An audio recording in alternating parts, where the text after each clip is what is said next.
you may be wanting to know how to book more weddings, but not just more weddings in general, more weddings at your current pricing or even higher.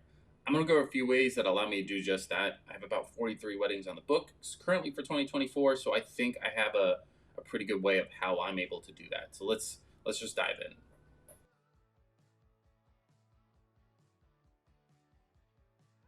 All right, so starting with the first thing that helped me book more weddings is going to be not only knowing my market, but expanding my market. Currently, I'm based in St. Augustine, Florida, and when I first started out, I was booking weddings solely here. But the issue became when I got leads in, they were few and far between. The area I'm in is also super saturated with wedding photographers, so I'm constantly in competition with getting the bookings over them or what have you, right? And what happened is every time a lead would come in, they would want to negotiate, they would want a lower price, things like that. So I'm not too keen on just lowering my prices just for the sake of getting a booking. I like to stay at my current pricing because I built it to make sure that I'm profitable. So what I did instead was I expanded my market. When I expanded my market, I not only went to all of Florida, I went to all of Georgia and all of North Carolina and a little bit of South Carolina. Parts of it is, we'll get into that later. What happened when I expand my market, I was getting more leads for more dates, and I wasn't having to focus on just booking every single client that came in. I was able to be a little bit more selective. On top of that, in different markets, people have different budgets, and if you're aiming for a higher budget client, you want to be in more areas so you can have a better chance of getting more of those clients with those budgets. Now, on top of that, I did a few things that are a little controversial, right? Like I don't do any travel fees. I don't think that it's a good client experience when you're saying, "Hey, here's my pricing, but I'm also going to charge you more." Now, that I know it's you need to do that eventually, but for me, when I wanted to break into those markets, for example, Savannah, it's a 2-hour drive for me. What am I going to charge? $50 for travel fees? That's just a conversation I did not want to have with those clients because it just didn't make it for a smooth transaction from lead to booking. So I would say no travel fees. And then on top of that, then they didn't have to think of what's the difference between the Savannah photographer or me. They just got to look at the packages, the photos, and say, hey, yeah, I'd rather him be there. Now, on top of that, instead of working with the same planners and vendors in my area here in St. Augustine, I was able to widen my net with that as well. For example, if I was in North Carolina, I got to work with those planners, coordinators, what have you, and they were able to use my photos for their marketing, their websites, things like that. More people were getting their eyes on my photos and able to say, who's that? I want to reach out to them, see if they can be at my wedding. Overall, I think when you expand your market, you're giving yourself more opportunities to be in front of more clients and more of clients that are the ones that you want to be booking at your price point. So I think overall for me, it's a good thing. Now I know everybody's like, oh, well, destination photographers, it's hard to manage that stuff. It's not as hard as you think. It's just like any other clients, except for you're driving however long, or maybe you're taking a flight. It just depends. So I say at least give it a shot. Expand your markets. See if you have to constantly negotiate on price. If you do, back it off. I took off a few markets when I first started out as well, just to figure out what is going to be the best for me. The second thing you can do to book more weddings, this you may already be doing this, but I wasn't until this year, which is 2023. I added on Zola. Right, most photographers they go to the Knot and the Wedding Wire, and those are great, especially when you're starting out. I think they're coming to the end of their little era. So Zola is a new platform. It's very similar, right? But what they do is a little bit different. If you ever use Bark or Thumbtack, for example, you get to reach out to those clients and kind of say, "Hey, I'll be at your wedding if you want me to," things like that.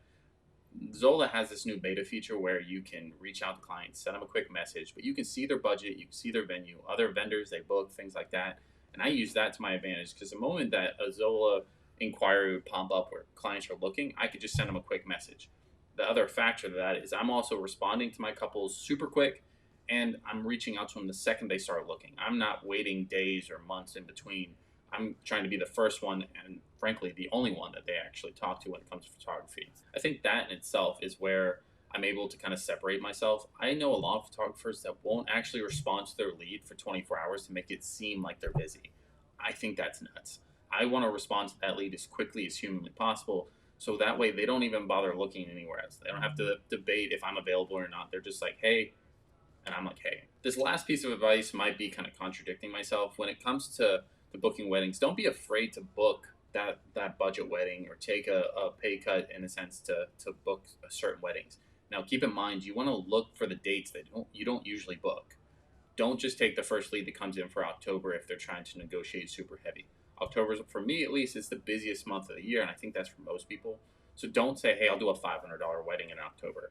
But like June or February or whatever your slow season is, if somebody comes in for a random date, especially a weekday, feel free to negotiate with them as well to take a lower end just to get a booking.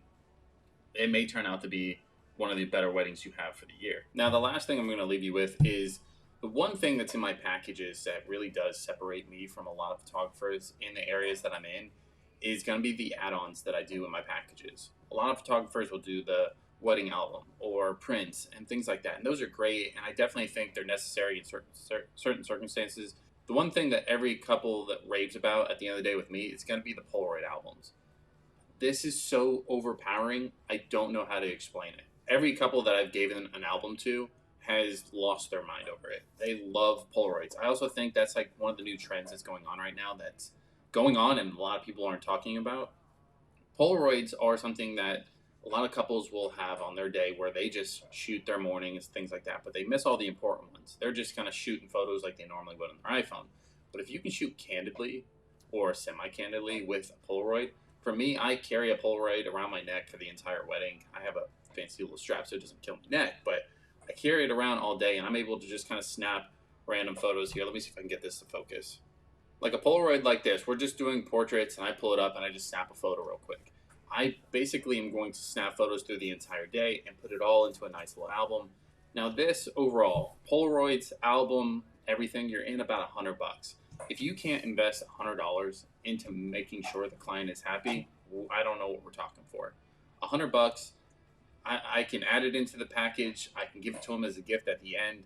Whatever works for you, works for you. But for me, I started out with giving it to them as a gift, like a surprise. Couples lost their mind.